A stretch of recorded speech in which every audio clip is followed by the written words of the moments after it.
Okay, just a message to coaches. I think clinics are very important, and I would encourage you to go to clinics. I do want to give a big shout out to Peter Thomas, reaching out and keeping us in football. So thanks very much, Peter. Hope this is okay. Okay, I see it good enough. All right, here we go. So fellas, I just want to tell you about some clinics that I've attended in the past. In the early 90s, we went to Notre Dame. Saw Coach Lou Holtz. And I can remember him telling us, if you got a problem, you got two choices. One is you can fix the problem. Two is you can live with it. Lou Holtz's wide receiver coach at the time was Urban Meyer. He wasn't bad. I later found out that my wife's uncle is Urban's godfather. Still haven't got any tickets. Mid-90s, I think it was 95, Greg Marshall was just named head coach McMaster. We went down to Mac. Great clinic. Listened to great people like Mark Forsyth, Dennis McPhee, and I knew we had to get better. Mid-90s, traveled to Ohio State and realized our weight room wasn't where it needed to be and our strength and conditioning wasn't where it needed to be. So we came back and we tried to get a lot stronger. Probably around 2007, for the next 7 to 10 years, some of the best clinics were on-field clinics at the University of Western. I was fortunate enough to go down and watch training camp. When you can watch great coaches live, see the practice script, see motivated, excellent U Sport athletes, you become much better as a coach. And that was a huge area of growth for me, something I'll always remember. 2011, Canada Football Chat in Burlington. I was super excited to see Mark Trestman speak on the development of the quarterback. He was excellent, but I got to be honest, he wasn't the best presenter that weekend. The best presenter was Tom Annette, and he showed us the no-huddle offense, and that had a huge impact on our program, and we've been no-huddle ever since. Bugs me that Laurier linebacker showed us the no-huddle. The next three schools, Laurier, Guelph, and Waterloo, they're the three closest schools to Jacob Hespeler. I've been to clinics at all three. More importantly, those three schools come to us in the springtime and put on clinics and coach up our kids in the spring. And it's just a great relationship to have with U Sport coaches close by. I would encourage you to do that. University of Michigan, Jim Harbaugh had just taken over. We went down, and I can remember vividly Jim and John Harbaugh role-playing how to recruit a high school athlete. And, you might have the approach that, if they don't want to play football for me, I don't want them, but we have to recruit these kids. And if you got a great athlete in your school, you got to tap them on the shoulder and say, hey, we want you on the team. And then in 2019, Niagara Falls, learned about the Western run game and simplifying the run game for the O-lineman. So those are just some of the ones we went to. But again, I would encourage you to get out to some clinics. Next slide, please, Peter. Now, at these clinics, these guys would generally start off with a joke. I'm not very funny and don't have many jokes, but I got a few stories. Gordie Howe on the left, he probably would have helped the Detroit Lions this year. Johnny Carson on the right, one of my faves. You might not know, but Gordie Howe was on the Johnny Carson show. And Johnny was confused one night, and he said, now, Gordie, you wear a cup, but you don't wear a helmet. I'm confused. Gordie deadpan, I can always get someone to do my thinking for me. Next slide, please, Peter. Okay. So the title of the presentation is If You Build It, They Will Come. I think this is a great picture that represents our program. The picture on the left, 1994. That's a junior football player. It's a junior game, 3 o'clock in the afternoon. We have a roster of about 22. There's probably 18 spectators. We're playing in the Oklahoma Dust Bowl. Fellas, it didn't get much worse than this. People like playing us. I'm not sure we could afford a game ball. We probably couldn't afford pylons for practice. Picture on the right is a grade 9 quarterback. Again, a junior football game. This is a championship game against our crosstown rivals, Preston. The stands are packed. I think that game produced 10 U Sport players. Our turf field was put in 2011, and I can't tell you the practice advantages and the advantage that we have to have that field at home. So I hope you enjoy what I got to say. Next slide, please, Peter. All right, just a program outline. First thing I want to talk about is build identity. mentorship, relationships, coaching, junior program, a weekly practice and game plan. These things on the left, you guys can get started on tomorrow. You can get started on this week. The list on the right: build facility, build funds, build excellence, and build tradition. These things take a bit more time. Okay, next slide, please, Peter.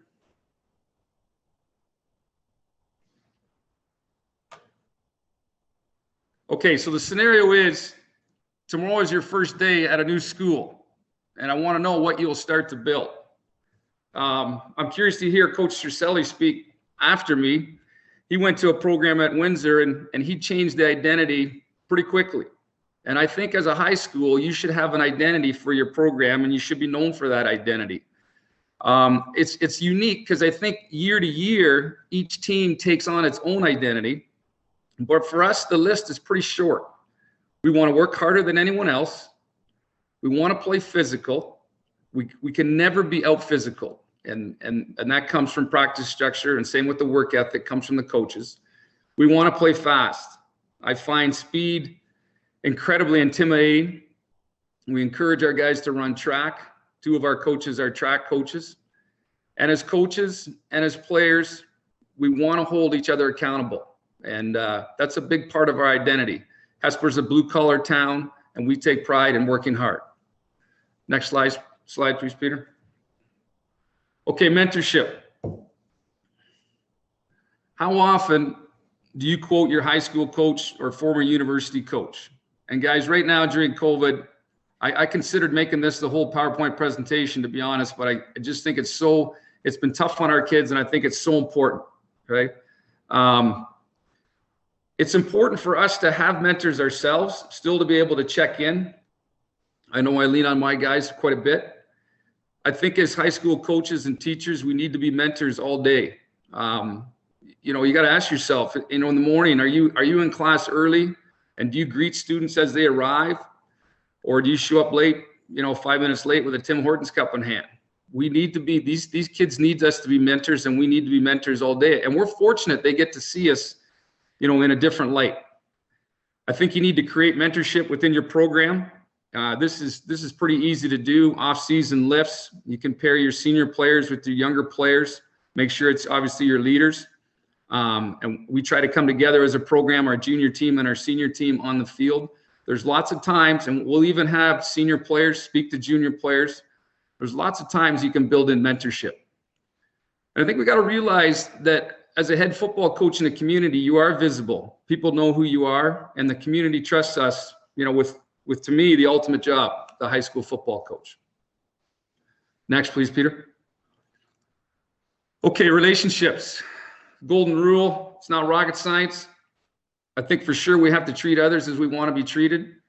I'm always amazed when I hear other coaches that are not happy with club teams in their area. Cambridge Lions, a great organization. We've partnered with the Cambridge Lions. Our players play within the organization. Some of our coaches have coached. We've coached in the organization. And I have the same philosophy with basketball, volleyball, and track. These people have resources. They have money. We can share resources. We can share equipment. We can help each other as coaches. So I think you have to have great community partnerships. In terms of relationships with opposing players and officials and coaches and parents, guys, we're all in this together. At the end of the day, it's a game, and we're all trying to grow the game. Probably now more than ever, keeping numbers up.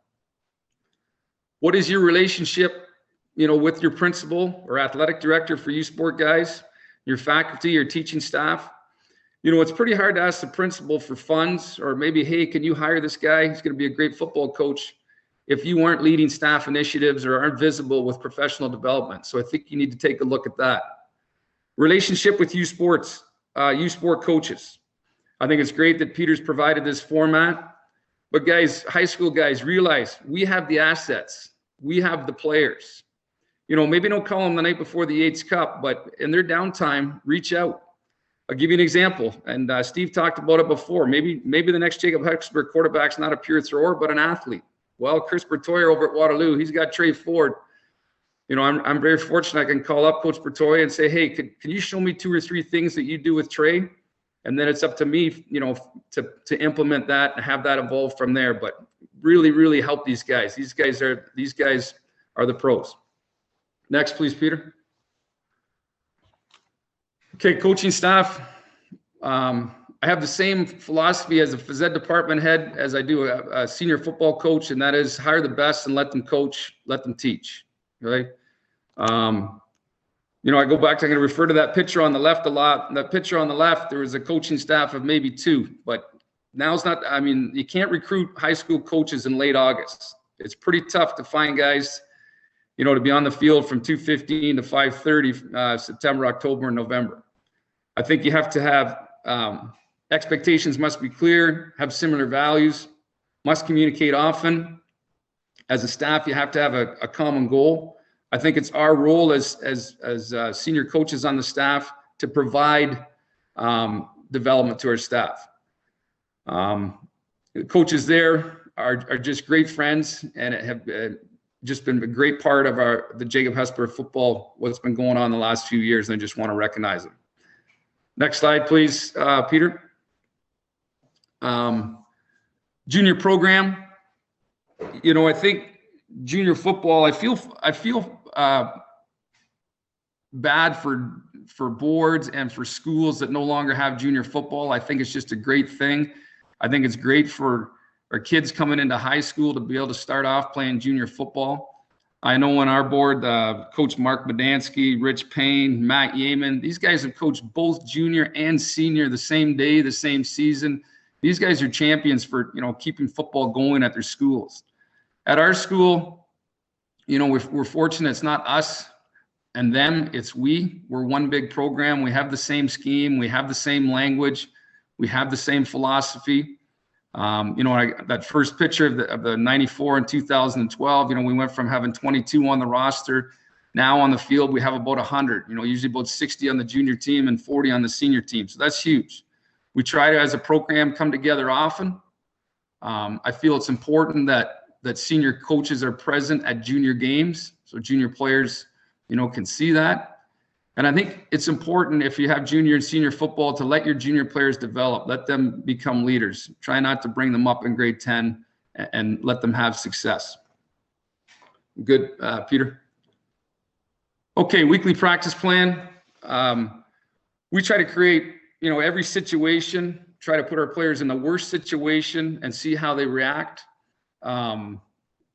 We feel our structure is pretty similar. I mean, I did learn that from Mark Tressman. Your practice plan next week is based on what happened in last week's game, but the structure for us is pretty similar. The drills will change. Obviously, a big believer in a lot of reps. We think it builds tremendous confidence. We try very, very hard to prepare for every situation. I can remember a heartbreaking loss at the Central Bowl in 2017. Basically, and I take full blame for it, we needed to run the clock out, and we had prepped it in the season, but our running back ran out of bounds twice and stopped the clock, giving Lauren Park enough time to, when they got the ball back, to score on us. And so those are examples of situations and explaining to players why we do them. If you can, Peter, can you pull up the PHS install? Now I can see full screen. I've been reading off that little one the whole time. Should have my iPad going. There we go. That's much better. Okay, if you just scroll down. So what happens, fellas, is doesn't matter. You can just leave it there. On Sunday, I'll send out the install for the week. Also send the film for the week with notes. And then they'll get the install. Obviously, we have a base playbook, but anywhere from 7 to 12 plays each week. That's not really coming through, but that's okay. Scroll down, Peter. So there's 7 plays we had in play for Preston that week. But what we do then is, yeah, it didn't come through very well. Keep going down and see if the goals come up. Sorry about this, guys. I can share it with you. Okay, that's good. There's some, if you just come up to the offensive goals, that'll at least show.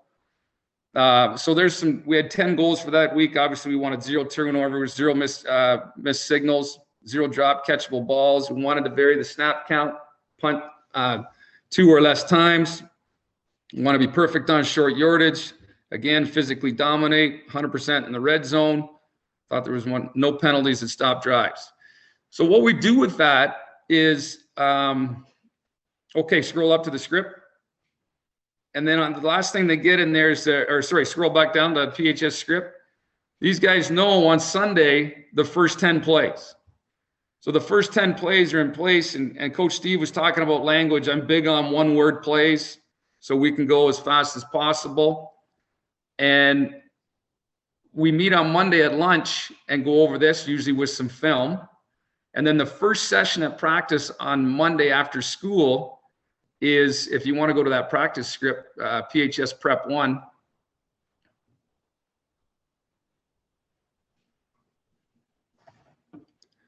So that first practice script, or the first session in practice, we'll go over the script. So if you find that guys are not coming out to practice on time, you run that first. And, you know, as I said, Alex Harmon in that, he knew he was getting the ball Sunday afternoon. He was getting the first 2 touches on Thursday night.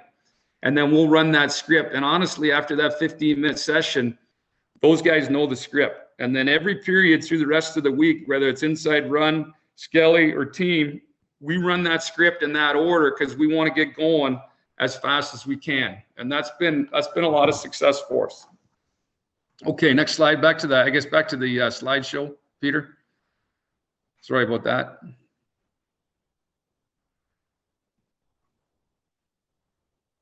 Oh, that's so much better. I can see the big version. I was peeking at the small one. Okay, just before you hit play, guys, I would put up the Jacob Hespeler facility. I would put it up against any high school in Canada, private or Catholic or public. I'm just going to talk at you as the video plays. Okay, go ahead, Peter. Okay, so coming at it from the front of the school, you can see over the top, we got 3 fields. 2 of them are grass and irrigated. Our track that went in 2011, we've hosted OFSAA regionals twice. Again, we like to have our guys run and track. The nice thing about our track is it's not around our game field. And you can see, you know, it's a great space. This was a gravel pit. We redid everything, but play our games at night under the lights on that field. Also the home of the Cambridge Lions. Heading into the school now, that's one of our gyms with the championship banners. That's a 5,000 square foot weight room up top. It's got a rubber floor, inlaid racks and turf. Coming through, there's a fitness studio, TRX and ropes. We got a boxing gym and then another double gym. So it's a pretty good place, you know, to be able to coach and go to work. You might have to hit it twice. Sometimes it replays. You can get to the next one.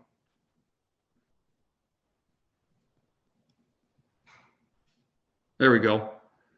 Can you put it on mine, the big version, or not? I'm just looking at that little one up top, but I know what we're looking at. Okay, so the JHS weight room. You guys that are over 50 would appreciate this. The picture on the left, that's what we started with in 1992, a universal machine. You know, they weren't bad, but it's tough if you got more than 5 guys to get a workout in. The picture on the right, that's our weight room today. Over 5,000 square feet. We got 7 hammer strength racks, 60 pairs of dumbbells, 30 hammer strength machines, 30 pieces of life and rogue cardio.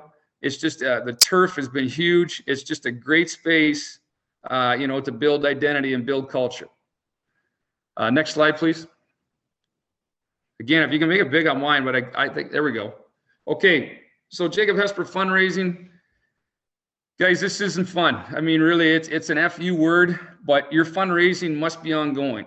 You've got to have many different sources. The problem is if you run one fundraising campaign, when you're done, you're going to spend the money and you're going to need more. I wouldn't have believed this, but we got our bingo license in '98. We've raised over $250,000. Other ventures, we had a gala dinner. We brought in the real Rudy from the Field of Dreams. He was a keynote speaker, raised $100,000 that night. Partnerships, boosters, private donations, PowerFit days, ran a Friends of Jacob Hespeler phys ed reunion, football social. We've hosted OFSAA regionals twice. T-shirt sales are unreal. If you guys have SHISM at your school, specialist high skills major, that's another great source of funds. You have to apply for grants. It's a physical activity grant. That Canadian Jumpstart grant paid for our boxing gym, OFSAA Tri-Day funding, and research and development. Happy to help you guys with any of those. Okay, next slide is boosters. I like to tease the basketball coaches that the football team actually has real football boosters, but on the left, jugs machine. So we had a family, 3 great players went through. The father came up to me, says, you know, how can I thank you?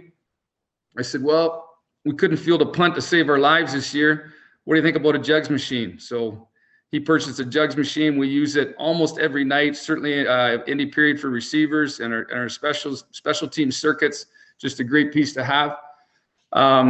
We have an excellent outside coach on staff. He's kind of a father figure and a mentor to our players. He wanted to give back to the program, which he does every night, but he bought us a new 5-man Rogers sled, I think 2019, and we definitely use that every night.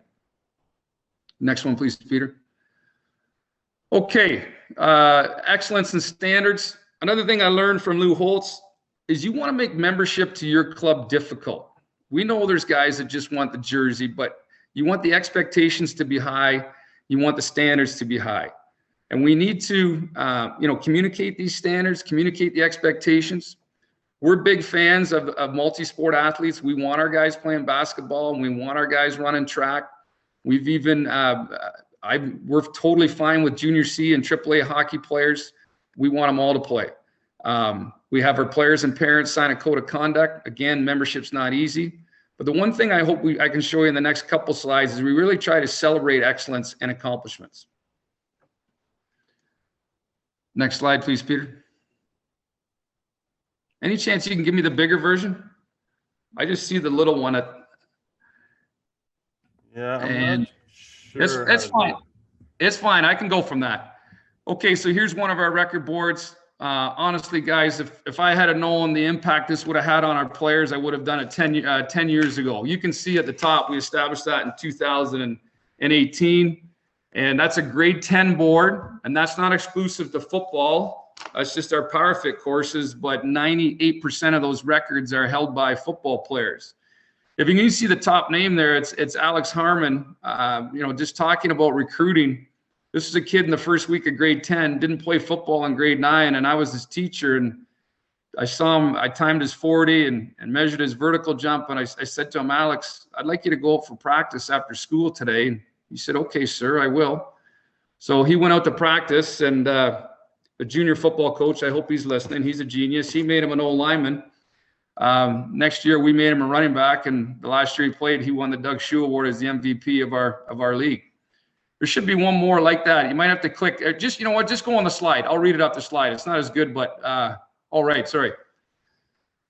Okay, another tool just before you show it, Peter. This is called GymAware. I'm not sure if you're familiar with it. It's out of Australia. Measures bar speed, velocity. You can see the power of the athletes, but what I love about it the most is it counts every single rep that our players do. So you know exactly where they're at. Okay, you can play that video if you would, Peter.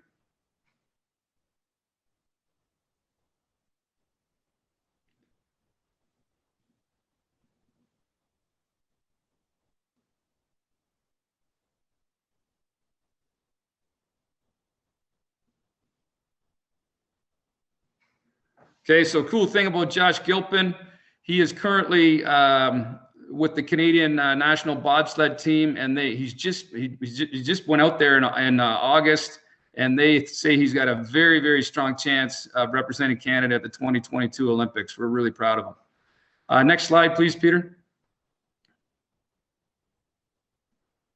Okay, I hope you guys can see this. So I just actually emailed this to our players today on our Google Classroom. And again, we were talking about excellence. These boards are not that hard to make, fellas. We got a great tech program. We do it in-house. The ComTech teacher will make this look beautiful on the wall, and it's fairly inexpensive. So you can see we have our all-time records. And then something I'm very, very proud of, we've got a list of 40 players that have gone on to play youth sport. 4 of those players have signed CFL contracts. 2 played in the CFL. We're hoping the other 2 will play in the CFL when COVID's done. And I'll give a shout out to Magicomo. He won a Grey Cup in Montreal. So we're really proud of that board. The bottom half of that chart, I don't know if you can see it. What we decided to do was, by position, these are the standards of excellence. If you can attain each one of these, then your name goes on there. And you can tell by how few names there are. Now, these don't go back a long, long way, but we're making membership difficult. Go ahead, next slide, please, Peter. Okay, tradition. Each school has their own traditions. You know, what was unique about starting the football program at Jacob Hespeler, and again, I'll go back to that first picture on the left, is we didn't have any traditions. So it's pretty incredible. Our philosophy is we want to honor the players, and these guys play so few games. You know, it's not about the practice, it's about the games, and we want to make it as memorable and as exciting as we can. So and these are traditions now. Our first game is that, you know, the second Friday back, we have a non-conference game against a nationally ranked opponent. I know some schools play at universities. We like to do this right in our backyard. We call it Friday nights in Hespeler. We were scheduled to play Nelson this year. Year before, we played Holy Trinity. We've played Lucas. It's just a great experience and a great way to get the season going. The first Thursday night of the season, and guys, it's not tough. Reach out to your scheduler, request it. We host the tailgate kickoff. We usually have about 1,500 at that game. Again, we can play at night. It's Thursday night at 7. Just a great experience. Some of our guys say it's the best. It's their number one high school memory is the first night game, the home game. Homecoming, again, speak to the scheduler. We try to have it Thanksgiving weekend, the Thursday before Thanksgiving. All the players come back from university. We call that our homecoming game. Just give it a theme. It's a tradition now for us because we've done it for so long. Taking after youth sport teams, we have a senior game. You wouldn't believe, we got grandmothers, aunts and uncles and parents out on the field. It's a big deal. Honoring the players. The wing night, this was started by our players. Tuesday night, they get together.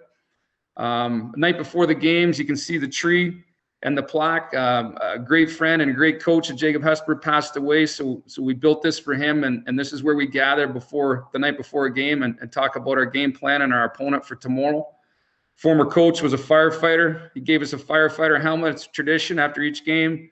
Magic Homo gives the top defensive player the firefighter helmet. That kid gets it for the week. He loves that. Okay. We honor our players with blocks in the dressing room. If they've given the program great effort over the years, they will earn a block in the dressing room. So those are some of the traditions that we have. Next one. Should be one more, is there, Peter? Thank you, slide number 20. One more after that one. There we go. Okay, guys, this is slide 20. This is a culmination of the 19 previous slides. You know, again, going back to look at that first picture on the left, this makes you feel pretty good. This is our first OFSAA championship win in 2018, the Central Bowl in Ottawa. Just a great accomplishment and a day we'll always remember. Okay, guys, I want to thank you. I wish